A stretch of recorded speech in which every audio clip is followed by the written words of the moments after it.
how about this? Imagine if someone gave you, $250,000. So, okay, you got your capital now. You got it. Here, go. I said, okay, so what are you going to trade and what are you going to do? And he says, oh, well, no, I can't do that. I said, well, why not?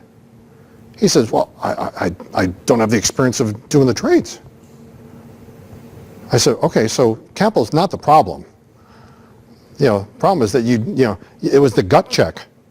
The gut check was saying, if you don't have that, like we talked about before when I had the chart up there, so many months of kind of keeping organically growing the account to be able to kind of, but what's it doing? It's giving you confidence.